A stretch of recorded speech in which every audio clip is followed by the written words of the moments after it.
Bom dia, oitavo ano, tudo bem? Bom, vamos à nossa terceira videoaula. Hoje nós vamos falar sobre previsão do tempo, tá? É um novo capítulo, se não me falha a memória, eu não coloquei aqui, não sei porquê, é o capítulo 4.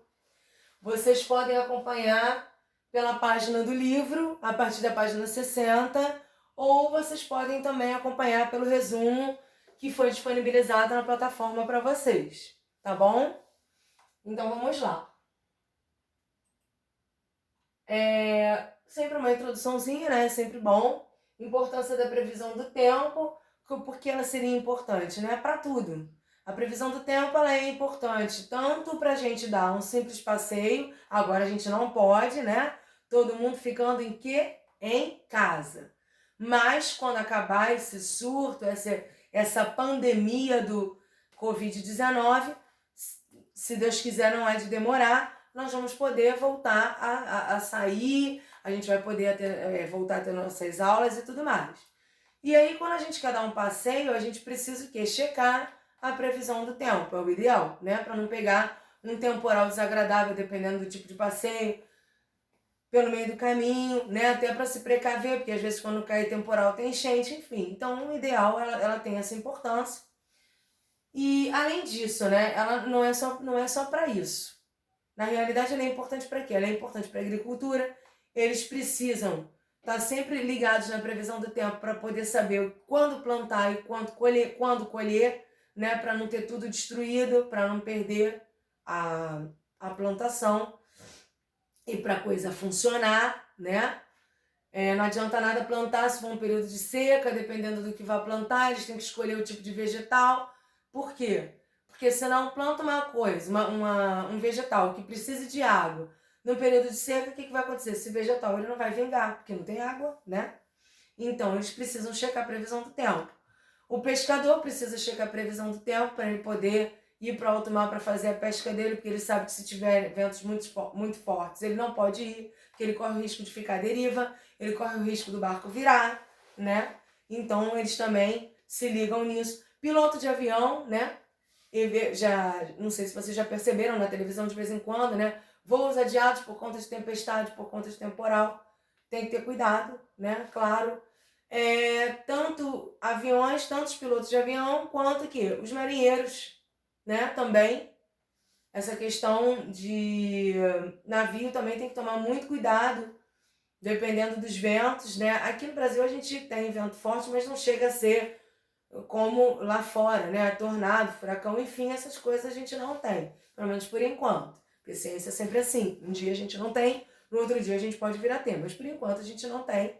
E o nosso clima, nossa posição, muito provavelmente não vai acontecer isso aqui com a gente. Mas nunca se sabe, né? Eu nunca assino embaixo, nesse caso. Mas eles precisam checar a previsão do tempo. Então ela é importante para muitas coisas. E aí, como é que essa previsão do tempo ela é feita? Né? Como é que ela acontece? Bom, ela acontece através da meteorologia. Né? O que seria a meteorologia? Seria o estudo, né, da temperatura, da umidade relativa do ar, dos ventos, das nuvens, tudo que está relacionado à previsão do tempo. Tá bom? É através dessa meteorologia que a gente tem acesso à previsão do tempo, que a gente tem como. Aqui no Brasil ainda não está muito desenvolvido, ainda tem muito erro, os ventos às vezes mudam de direção, então diz que vai fazer sol, daqui a pouco é um temporal ou vice-versa. Mas na realidade, de um modo geral, né, ajuda bastante. Eles têm acertado bastante. Bom, aqui ó, piloto de avião, chuvas e ventos, eu já tinha falado para vocês. Bom, os principais instrumentos, né? O estudo do tempo é feito através de instrumentos que auxiliam tempo esse, não estou falando de tempo relógio, estou falando do tempo que vai ser que vai aparecer nos próximos dias. Se é ensolarado, se é chuvoso, se tem vento, se não tem, enfim. O estudo do tempo é feito através de instrumentos que auxiliam na condução da análise da atmosfera.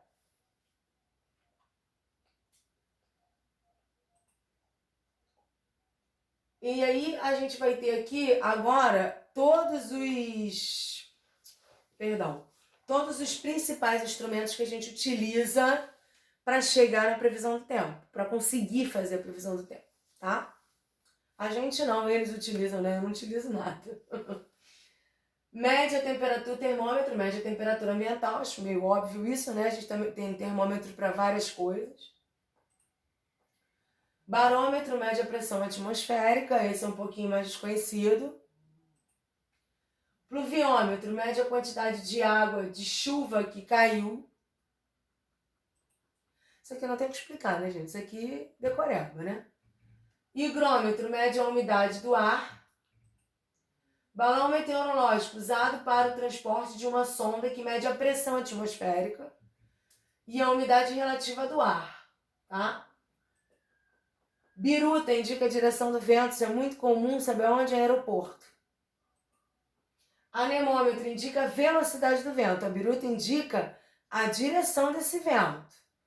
E o anemômetro a velocidade dele. São coisas diferentes, notem e observem isso. Elementos considerados na análise do tempo. Nuvens, né? Massas de ar, umidade relativa, pressão atmosférica e temperatura. Não adianta falar que vai fazer calor se de repente tiver uma temperatura aqui para o Carioca, por exemplo, de 20 graus. Nossa, a gente com 20 graus já tá, né? De casaco, numa linha danada, bota maravilhosos. Por quê? Porque a gente é friorento, a gente está acostumado com altas temperaturas.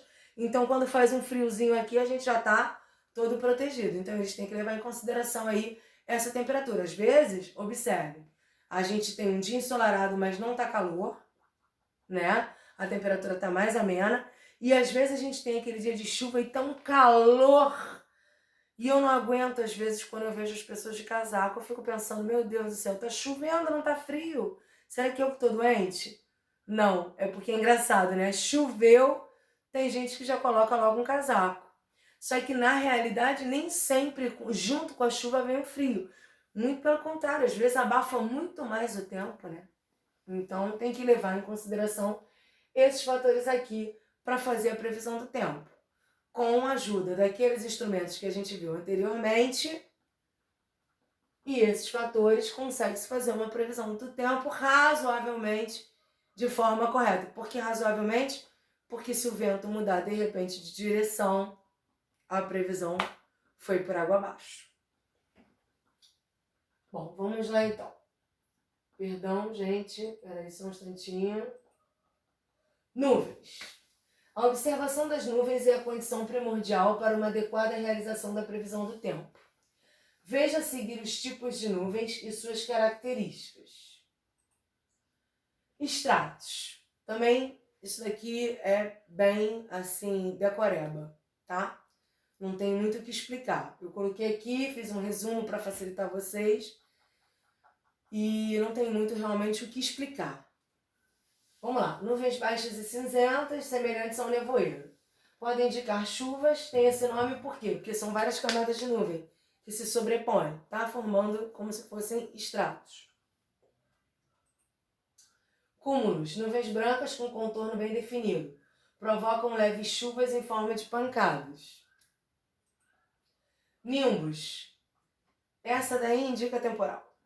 Nuvens mais alongadas, coloração cinza escuro. Quando você olha para o céu, que tem aquela coloração cinza escuro, né, que tem os nimbos, você pensa, ai meu Deus do céu, lá vem chumbo grosso. E vem mesmo, é temporal na serra. Podem cobrir todo o céu, ó. Indicam, né, porque são nimbos, nuvens, que o dia será todo de chuva, tá? Cirros são as que a gente mais gosta de ver, pelo menos a grande maioria, porque eu acho que a grande maioria gosta do quê? Do céu azul, né? Parece até desenho. Aquelas nuvens branquinhas, aquele sol maravilhoso, aquele céu azul. Ai, como eu gosto. Eu amo de paixão. Não gosto de dia cinza, mas fica a critério de cada um de vocês. Essa nuvem é que eu mais amo, porque indica o quê? Tempo bom e ensolarado. São os cirros. Nuvens formadas por pequenos cristais. Uma gracinha, né?